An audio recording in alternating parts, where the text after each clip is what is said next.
Good morning and welcome to Race Industry Now, the weekly webinar series from ePortrait, presented to you by ARP, Performance Plus Global Logistic, PIC, Ferrea Racing Components, and Fifth Third Bank Motorsports. I am Francisque Savignan, the founder and CEO of ePortrait, the global platform for the performance and racing industry.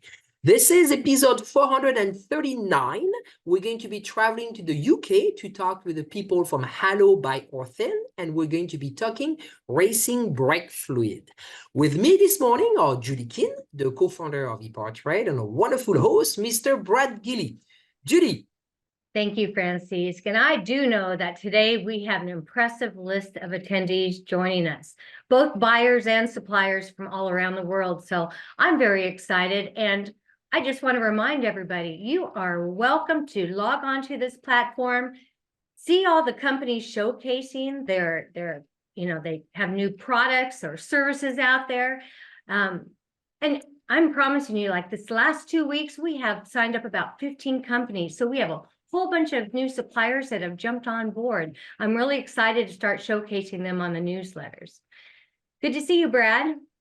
It is great to see you both as well, and thrilled to be back here in 2024. It's just wonderful and absolutely looking forward to it. And I love to hear the wonderful news, Judy. 15 new people in the last week, and why not? I mean, I think we've all seen over the last several years how much ePortrait has grown and how the performance and racing industry just literally can come together in one place right here. And that's fantastic news. Great to hear.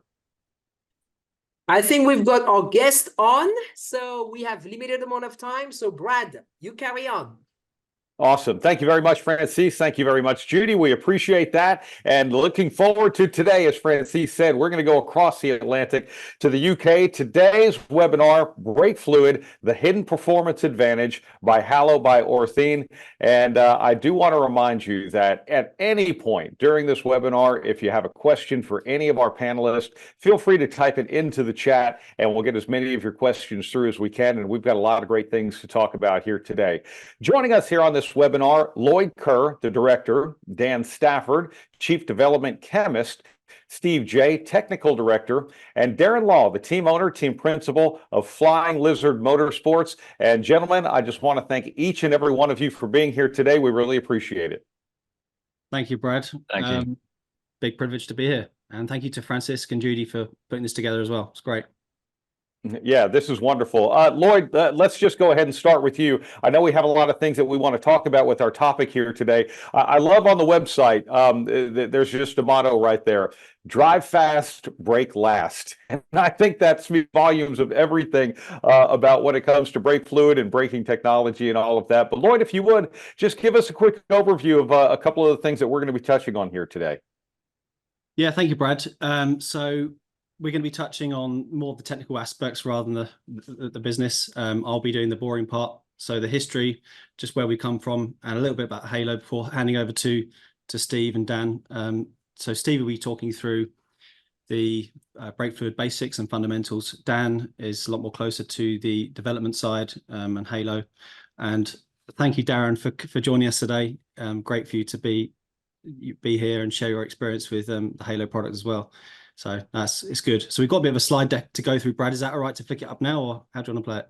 Yeah, that would be fantastic. Would love to sort of, I always love it when we have visuals to look at and everything. It certainly helps paint the picture and tell the story. So that's wonderful. I'll let you take it away. Excellent. Brilliant. So just to talk through then, so on the panel from our side, just myself, the heading up the Halo program, but importantly, Steve J, who's had over 4 decades in racing brake fluid, or in brake fluids, most of which of that time he spent at Orthene. What he doesn't know about brake fluid is nobody's business. Dan Stafford, the chief development chemist at Halo. Dan's working very closely with the likes of top tier teams and performance OEMs.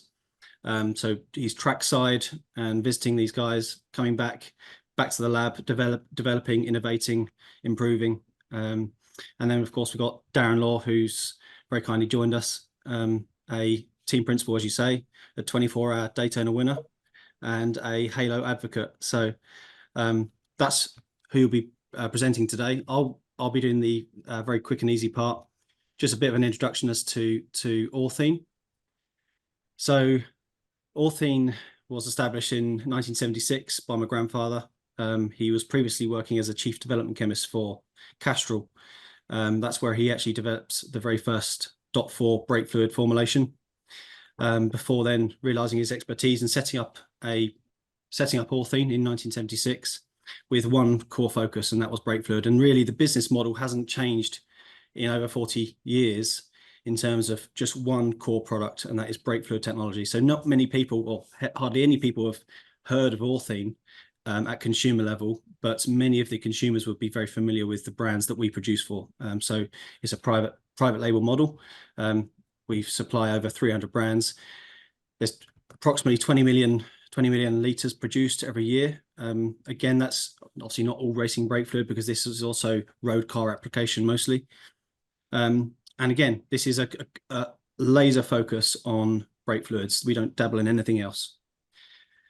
So over the last 2 years, since the beginning of the Halo journey, this has come off the back of really a feeling of disconnect between the specialist and the consumer, and what really happens down at the paddock, what really happens on track, and right at the coalface. And so we've been embarking on a journey with a very focused team, working with multiple performance OEMs and top tier racing teams from North America, Europe, UK, Australia, Asia, understanding their needs.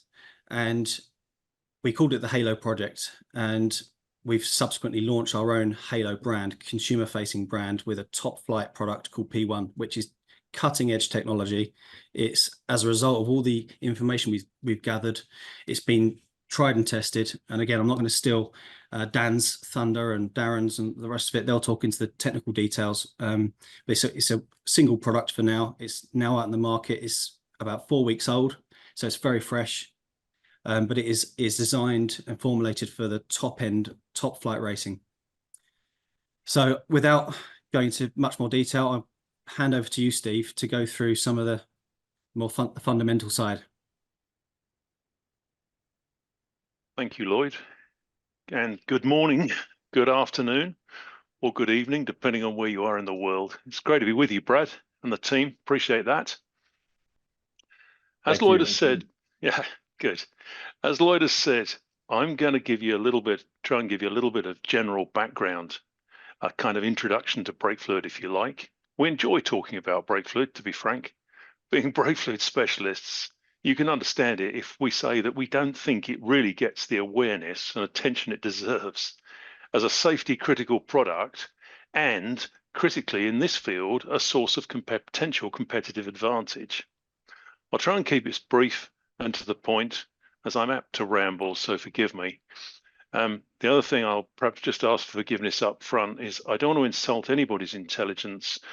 We'll keep it, so apologies if it seems too basic, but long experience has showed that people's experience of brake fluid and knowledge of can vary substantially, so it's best not to make too much in the way of assumptions.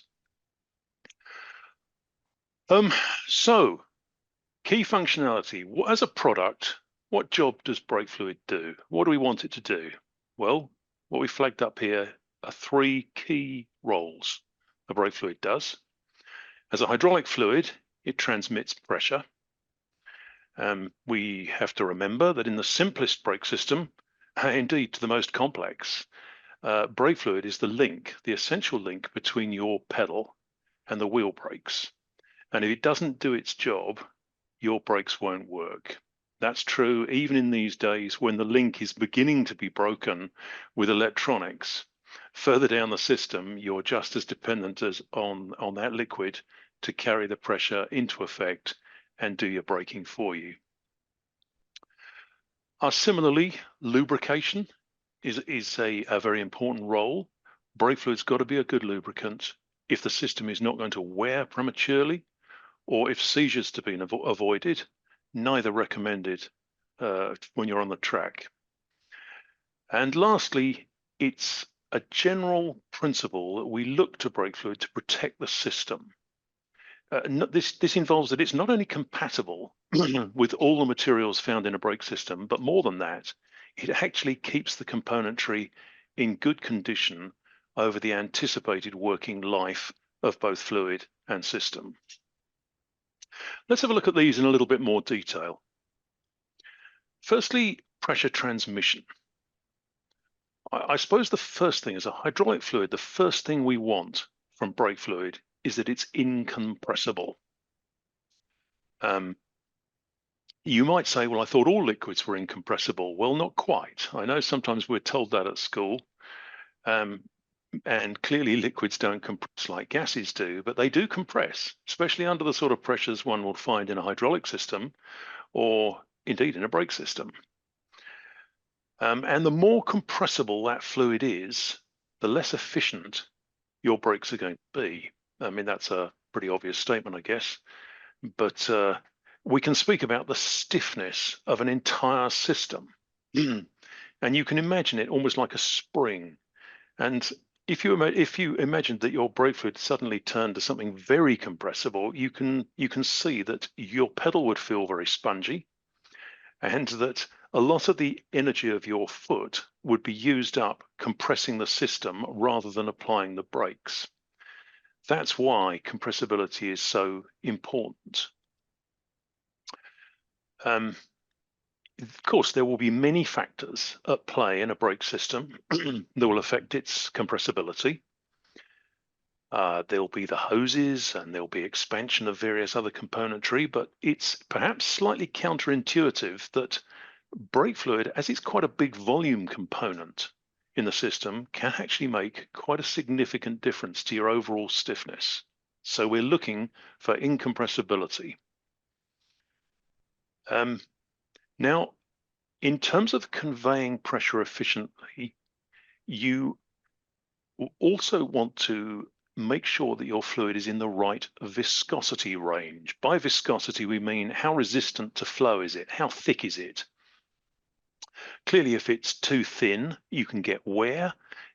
Maybe even leakage. If it's too thick, your brakes will be slow in applying and slow in response and possibly slow in letting go. So it's critical the viscosity is right if that pressure is going to be transmitted effectively. And finally, the system has to be effective with, I'm going to say with air and its relationship with air, because air is a great enemy of any kind of hydraulic system. The product can't be allowed to foam. It can't be allowed to develop bubbles or entrain air, and it certainly shouldn't release air suddenly. Clearly, if air is in your brake system, as we all know, then it suddenly becomes very compressible and can do really nasty things to one's lap times, confidence, and indeed brake system. And while we've been speaking about compressibility, we really want that compressibility to stay as constant as possible across a temperature range and indeed under all circumstances which we're asking it to operate in. Well, moving on to the question of lubricity then. As you can very well imagine, there's a lot of moving components within a brake system, things sliding over one another, and the brake fluid has to facilitate this without wear or undue heat being created. Now, I'm old enough, as Lloyd's already alluded to remember that days when we were really worried about metal-to-metal lubricity, when we had clutch tests, I can recall those with where you had a nasty combination of a steel piston inside an aluminium cylinder, and if you weren't careful, you could get steps worn in the bore if your brake fluid wasn't good enough. Well, the good news is that hardly happens these days because componentry is just so much better. There have been, I can't go into the metallurgy of it, but that's the case. But these days, we're very, very concerned with metal to rubber lubricity. Now, again, obviously, there's a lot of rubber seals. And critically, here in our picture, we can see a Bosch ABS pump and ABS system. Rubber, I would go as far as to say that rubber lubricity has become a very much more significant because of ABS and ESP, and indeed as we move on a wider field towards full wet brake-by-wire, where you are asking electronics to do a lot of the controlling of the brake fluid. In a simple illustration, I think our friends at Bosch, whose product appears in that picture, have indicated that if you think about it in terms of the distance a seal must travel, when ABS was first introduced, perhaps the lifetime travel of a seal might be 5 kilometers. Sounds like a lot, but there's a lot of cycling there. When the first ESP systems came about in probably the mid-90s, it had gone up to 20 kilometers. Now they're talking about a mind-blowing 1,000 kilometers as everything becomes more driven by electronics and cycle times get faster and faster. Okay, so that's not strictly racing. That's general control systems, but increasingly ABS systems are being used in racing vehicles, so the point holds true. And then if we move on to system preservation, you've obviously, yes, sorry, I should probably comment on that picture. Yeah, not a very pretty picture, but that's what happens if you get it wrong. And I've seen worse than that too, but we haven't got time for that. Clearly, in a brake system, you've got all kinds of different componentry, different materials. You'll have aluminium of various alloys, you'll have steel, you might have cast iron, there'll be copper, brass in various forms, maybe bronze. Zinc will almost certainly be present as plating of some kind, and more exotic systems might have titanium or even magnesium, which is quite challenging. And that's just the metals. We've got the plastics, that's polypropylene, polyethylene, polyamers, and we'll have rubbers, EPDM, SBR. You might have something exotic like Calres. You'll have Teflon. And the fluid's compatibility with all these is critical. It must work with any of them as individuals, and it must work with them as combinations too, which is quite a challenge for metals when they're all in electrolytic contact. So fluids must be formulated to prevent anything bad happening and make sure that the good parameters are preserved. Rubbers must swell, but it can't be too much. It's got to be within very, very limited tolerances, shall we say. Metals mustn't corrode, or worse still, react to produce gas. And yes, that does actually happen on occasions. Plastics mustn't craze or weaken. So that's a quick overview of those three roles. And it's got to perform these three roles. If we just move on to the next slide, it's got to perform these three roles under quite demanding conditions. We all know about the heat. We say they're the enemy of braking systems. Well, so it is in a way. We all know about the extraordinary temperatures which can be experienced in racing. Unlike the other worlds we operate in, more conventional technology, be that passenger cars, light vehicles, military, or what have you. In racing, you are going to see very high temperatures. And this heat is detrimental in at least three ways. Firstly, and most critically, if your brake fluid gets to the point, the temperature, where bubbles begin to form within it, this has exactly the same effect as the presence of air, and that is your brake fluid suddenly becomes more compressible, and ultimately, if it continues, you may lose your brakes altogether. A very frightening and potentially extremely dangerous occurrence. We call this vapor lock. And brake fluids accordingly must have a high boiling point to resist this. There's sometimes sometimes questions asked as to why do you use boiling point if what you're worried about is vapor lock? Well, vapor lock is actually very difficult to measure in the laboratory. We do it, of course, but there's lots of different ways of doing it. Boiling point is much closer to an absolute, so we tend to use that as an analog for vapor lock. Another damaging effect of heat is oxidative breakdown. As your product gets hot, reactions occur, which if you haven't got the right inhibitor packages in there, can start to reduce the effectiveness of the brake fluid. And then, less critically, you've also got the effect on viscosity. Frankly, viscosity is more relevant on the next slide, where we've spoken about heat, but that I'm not sure it's actually from last week. I believe it was the Swedish rally last week, and the temperatures, I'm told, I haven't checked, were running at -10. Could have been quite a bit lower. It was perhaps a warmer rally, I'd venture to suggest, than sometimes.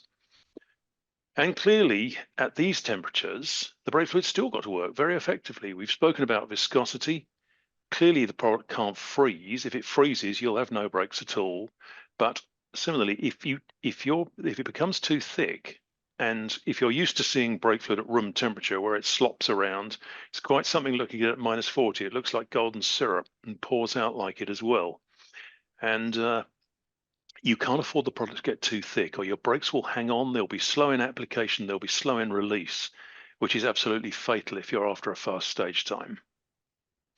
So it's got to work over a broad range of conditions here. And over the years, 4 types of brake fluid, if we just move on at this point to the next slide, thank you. 4 types of main types of brake fluid have become shall we say, tried. I don't say that's exclusive. I have heard reports of other things being used. I've heard reports of shampoo and among other extraordinary creations being used. Not in racing, I have to say, but broadly, we have 4 types of brake fluid before us. And if we just do a quick comparison of these, you may hear them called different names, which we haven't got time to go into now, but we'll refer to them as this for the moment. Well, the first one that we can review is the question of mineral or petroleum-based brake fluid. Strictly, this isn't actually a brake fluid. Because it's not compatible with standard brake system rubbers and requires specialist rubbers, it isn't really used as a brake fluid. What it is used as is a central hydraulic system fluid, which on occasions powers the brakes as well, but not in racing. I'm unaware of anybody using mineral fluids in racing, so we can just put that on one side at the moment. Silicone fluids are perhaps more similar to mineral. They are, however, compatible with conventional rubbers. They offer a number of other advantages. They're very high boiling point. They don't absorb water. They're a brilliant preservative. If you want a fluid to keep the inside of your system looking like jewels, the silicone's your man. So in many ways they're ideal, but there is a big but. While they have some great advantages, they also have very significant disadvantages. They're more compressible, so they feel spongy. They're not good with air. They can't absorb water. While that's an advantage in not reducing the boiling point, it means they can't accommodate water very well either. And lastly, they're a poor lubricant. So while they have been experimented with in the racing field, and I wouldn't say they never will be again, generally they're not used for racing. Which leaves us with those 2 products for racing: borate ester-based fluids and silicate ester-based fluids. And just before we go into the details of these, I think on the next slide we can see that we have, which might be helpful just to go over for clarity. When we talk about borate ester-based fluids, you might wonder what's the relationship of this with the well-known DOT3 grade, DOT grades, DOT3, DOT4, DOT 5.1. Well, broadly, all these fluids are based on a combination of 3 things: glycol ethers, glycol ether borate esters or other esters, and polyglycols. The ratio of these 3 will differ depending on whether you're looking at a DOT3, a DOT4, or a DOT 5.1. But our point for today is that when it comes to racing, by that stage, you're looking almost entirely at borate ester-based a borate ester base. So from this point in our discussion, we will refer to borate ester-based fluids. We're not leaving the other ones out. It's just that when it comes to racing, the polyglycols and the polyglycol ethers are of less significance. So if we just go back to the question of borate and silicate esters, racing fluids would generally be based, if we can just move one slide on there. But racing fluids would generally be based on one or other of these. It would be fair to say that most racing brake fluids are actually based on borate esters rather than silicate esters, and there's a reason. There, I would say, compelling reasons for that. But both these bases can make very good, effective racing brake fluids. They have the necessary resistance to heat. They have the necessary compatibility. In fact, all the stars line up, you might say, for them. And they are, as I say, both capable of providing very good service. However, in our view, the borate esters offer more than the silicate esters and are ultimately superior for several compelling reasons, 3 main reasons, in fact. They are lubricity, compressibility, and the way these products react to water.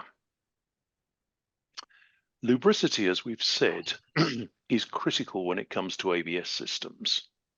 And it's of note that the makers of ABS systems recommend the use of borate ester-based fluids within them. Those guys really are in a position to know. Certainly, according to our data, borate esters offer a definite advantage when it comes to lubricity, which in an ABS context can mean the difference between success and failure on the track. Compressibility. Borate esters offer a small but significant advantage if you are capable of formulating them in the right way, which my colleague Dan will no doubt wish to say more about. And lastly, the way they react to water is quite critical here. Both products will absorb water, unlike the silicone and mineral that we have spoken about. They will absorb very different amounts, but it's the way they actually interact with it that's important here. And in our opinion, the borate ester fluids are more forgiving, and in a way that perhaps one struggles maybe a little bit with a silicate ester. You could say, all right, you're biased, but not really, because you might say, well, we have a choice in terms of developing P1. It's a question of, well, what's going to be the most successful technology? And that's the way in which we've moved. So, as I say, that's a very quick canter through of something about a little bit about the background of brake fluids there, Brad. I hope it hasn't been too toe-curlingly boring. Much more might be said, and we could talk about this for hours if we wanted to bore everybody rigid, but if anybody wants to get in touch, we'll be very glad to continue the conversation. Otherwise, I'd propose to hand over to my colleague Dan, who will tell us a little bit more about Halo P1 specifically and its development. Thanks, Steve. So it's over to me, the technical guy, to make the sales pitch. So it could go a bit wrong, but I'll endeavour to talk you through our product and tell you a bit about it. So Halo P1 is a very high performance brake fluid, and it's designed for top tier track and rally applications. It's not a road fluid. As Lloyd said, we've had many years of producing racing brake fluids and been working closely with some top tier teams over the last 2 years to develop this product to bring it to market. Next slide, please. So what makes Halo P1 a unique proposition, and why should you use it? Well, the 2 key attributes along the top are basically purity and polarity. With purity, the raw materials of P1 are extremely pure, and we go for a multiple purification step of some of the raw materials to ensure they are very pure before we even start the reaction process to make the product. So when we react to the 2 or 3 or 4 components together to make the brake fluid, It's very, very high purity, and we do that because basically the impurities degrade the performance. They tend to reduce the boiling point, and they will lead also to instability or oxidation or any kind of breakdown at high temperatures, because they can generate amorphous structures. So we ensure we get this high purity in the product from the get-go.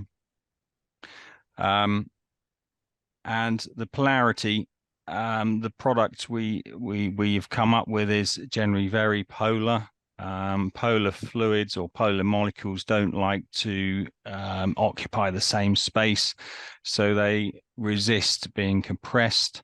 And this is why, as Steve's mentioned before, we can generate a very low compressible fluid over a wide temperature range.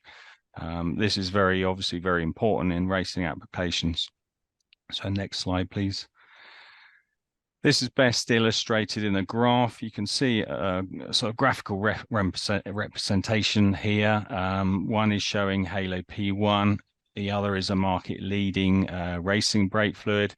And this basically is showing the master cylinder piston travel on the left and the temperature along the bottom in Celsius and also Fahrenheit. So you can see with the P1, we get a very nice flat response in terms of temperature. As the temperature is increased, the pedal travel or piston travel of the master cylinder remains relatively static. You don't tend to get much increase in movement until you get very high up in the temperature range. With the market leading product, this is obviously shown it's increasing, so it has it has quite a lower more compressible fluid, so you tend to get more pedal travel as the temperature increases. Next slide, please. So as I mentioned before, has been mentioned, Halo P1 has the highest boiling point of any racing brake fluid on the market. This is obviously very important if you want that nice flat and even temperature curve across a wide temperature range. You need a high boiling point to make that happen. As Steve talked about, one of the really important aspects of a brake fluid in general, but also particularly now a racing brake fluid, is lubricity. Particularly, as Steve mentioned, we're seeing ABS enter into the racing arena. This is more prevalent in racing brake fluids, is lubricity at high temperatures, not just at low temperatures. So when you're pushing up the extremes of temperature, things like seals in boards will expand, and you'll get a higher frictional force between metal and rubber.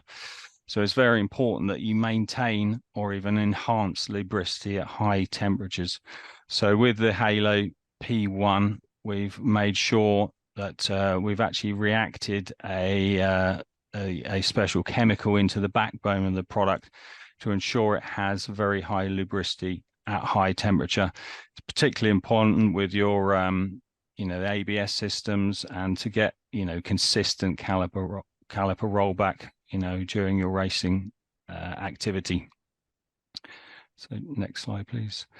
So the benefits on track is consistency. You'll see this in the telemetry of the systems coming off the car. So your corner after corner with the P1, you'll see a very consistent graph with brake pressure and pedal travel, and this is independent to a certain extent, to a greater extent, on the temperature that you'll see within the brake system, because the products were able to cope and keep consistent at very high temperatures compared to other products on the market. So what you'll see is a very nice even graph as the driver applies the brake pedal and goes through his braking event and then eases off as he's finished that. As we all know, with racing these days, it's all about consistency and keeping a smooth braking event as you getting into the corner, keeping everything nice and smooth and consistent, and with P1 being very consistent in its attack, and when you're pressing the brake pedal, it's very good for that. The other aspect is obviously because of the very high boiling point, it's got extreme resistance to fade. So if you've got very, very high temperatures in the brake system, if you've got certain tracks with high braking events, or if you're coming into the pits, or if you've got hold times in your race event where you're getting a lot of thermal heat transfer from the metals into the brake fluid, the P1 will do a very good job to resist that. And so when you go back out on the track, the P1 will, operate in the same manner, and you'll get the same consistent feel of the pedal, which gives the driver good confidence to go out and race hard. And the other thing that's very important, because of that high purity of the raw materials and the way we construct the product, it's very durable. So lap after lap, you'll get very consistent results. It's particularly important, obviously, in things like endurance racing, where the brake system will stay very hot for a very long period of time. So you can rely on the P1 to give you the same results, from the first lap to the several hours into the race. It will remain the same sort of feel and performance. So I will now hand over to our relatively tame racing driver, who will talk a little bit about the product. He has a lot of experience of testing this product in various different scenarios. So I'll let him explain from practical experience about the product and what it can do for you in your racing systems. All right. Thank you, guys. First off, let me just start by, I appreciate you guys having me on, and I'm happy to talk about the Halo product because we have done quite a bit of testing and quite a bit of running. I do want to say that don't expect me to speak from the technical side like Steve and Daniel. I'm not going to talk about chemical structure or polarity or anything like that. Mine is real practical, and actually it's real life testing. So to kind of go back to the beginning here, we got in touch with Lloyd early on, back at the end of 22, and we talked about the product, heard about it. It's always interesting for us to try new things because like they said, there really hasn't been anything new on the market. There's pretty much a standard that everybody uses in the racing industry these days. So to try something new is we're always looking for the advantage from a race team. For those that know Flying Lizard, we've been in the business for over 20 years. We've been to Le Mans, we've won Daytona. We run GT cars. We ran in Europe last year in SRO World Challenge. We run Lamborghini and IMSA. We run a lot of different cars, mainly GT cars. And in today's racing, as everyone has mentioned, it's maybe not in Formula One or IndyCar, but pretty much everything else runs an ABS system. All GT cars, whether it's WEC or SRO or IMSA or DTM, all of them are based off of their GT3 and GT4 cars are based off of an ABS system, which produces a lot of heat. We are seeing more brake wear than we ever have in the past. So this is an area that is interesting for us to try. So we started this whole process with Halo and conducted a test using a Super Trofeo car, which is over 600 horsepower, ABS system. And we ran a very controlled test. We took the leading market fluid, ran it for multiple sessions. We tried to keep everything as consistent as possible. Same fuel loads every run, new tires every run, new brake pads to start each system. And then we ran it through different paces, got the brakes very hot. Once we had completed a run, or the first run with the one fluid, then we switched over to Halo and we drained the system, bled the ABS system, and did the exact same test. We gave it its own set of pads, so it wasn't tainted from the earlier test. its own set of tires, and ran through the exact same scenario. So we spent an entire day running through this, and I came away very impressed. I actually drove the car. I have a long racing history, and like I said, been to Daytona, Le Mans, and everything else. So it was very interesting to us and showed a lot of promise. We ran through multiple runs with the fluids. We monitored everything. We had thermal regulators checking temperature on the pads, on the rotors, on the tires, on the calipers. We measured distance traveled, not only measured through the master cylinders, but also we gave driver feedback on everything. And the things that really stood out to me, which were very impressive. Number one is the actual, I guess you could call it the compressibility of the pedal. So as temperatures got up and things got hot, the braking pedal actually really does get mushy for most of the fluids that we've run. When we ran the Halo, it stayed at a very hard, solid pedal, which number one gave the driver, myself, gave us confidence in the ability of the car to stop. We were able to increase our decrease or keep our braking distances similar rather than having a longer distance because of the pedal and the fade. And it was quite the advantage. We actually saw a lap time advantage, a performance advantage. So we saw a lot of things that really stood out to us when we ran this test. So from that point on, we took the Halo fluid and we ran the entire 2023 season with different manufacturers in different types of cars, in different types of races. And we have had a great experience so far. We have not seen any issues with any type of failures. The pedal is a much better feel for the drivers. It inspires confidence, especially for the amateur drivers who are working with pros in pro-am type racing. So it's been a really good experience, and we are moving on to incorporate the Halo fluid into other vehicles and different programs we're running this season. So the thing for me is that this is real life practical testing. It's not to knock anything from the engineering side or the chemist, but it's not somebody saying, hey, this is going to do this and this should work well. We've done the test and we've seen the heat and we've got the data to prove the results. Wow. I'm sorry, Lloyd. I didn't mean to interrupt you. I just what's incredible, and especially with what Darren was just saying, not only do you have the research and everything happening in the lab, but you actually have it happening on racetrack, and the results prove what is proven in the lab as well. I think that's wonderful, Lloyd. Yeah, sorry, Brad. I was just going to thank Darren very much for all he's doing and has done.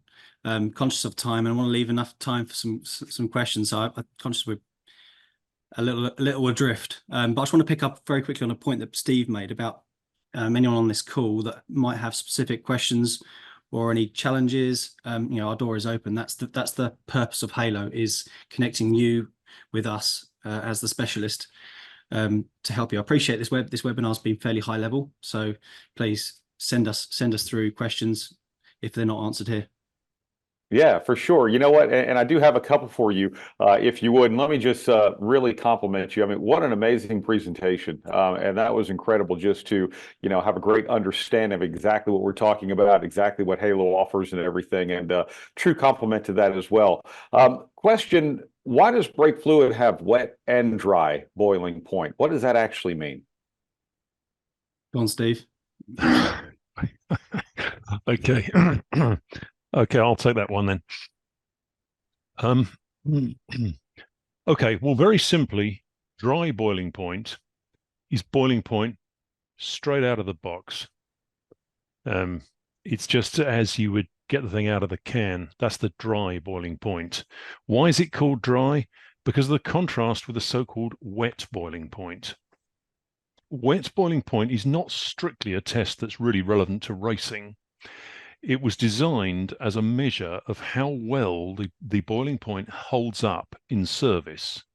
Brake fluids are hygroscopic and they absorb a certain amount of moisture over their service life, which is one of the reasons why they're changed in ordinary driving. And the wet boiling point was designed to give some idea of roughly what your boiling point might be at the end of, let's say, something like 2-3 years, maybe, something like that. These days, with the more advanced hoses, might be a bit more like 3-4 years. As I say, it's really irrelevant to a racing context where you're changing brake fluid very regularly. I mean, our experience with the top teams is not only do you change it sort of as you go out, you may do hot bleeds as well to make sure you've got absolutely the very best you possibly can. So it really is something that doesn't affect racing so much as maybe it would just ordinary driving for you and me. I don't know. Does that help, Brad? Does that kind of specify the difference? Yeah, I think so. And as a quick follow-up, you spoke about the different types of brake fluid and their dry boiling point during the presentation. Is there a significant difference in wet boiling point between all of them? Huh. Yeah, good question. Yes, there is. Well, first of all, I will just touch on mineral and silicone. Those things have very, very high wet boiling points because they don't absorb any water at all, essentially, and that is an advantage and a disadvantage. So yeah, they have very high, genuinely high wet boiling points. Unfortunately, they're not really used for racing, so that's why we perhaps just put that on one side. If we look at the fluids that are used for racing, and this is actually a really interesting thing. Borate ester-based fluids will absorb more water than will silicate ester-based fluids. And if you use the same test method to analyze both, you will end up with silicate esters having a very high wet boiling point. Unfortunately, this is misleading because the test was simply not designed for silicate esters, and indeed, if you look at certain specifications, it specifically excludes anything other than the normal borate esters, glycol ethers from the test. In other words, they're admitting, look, it's only meant for those ingredients.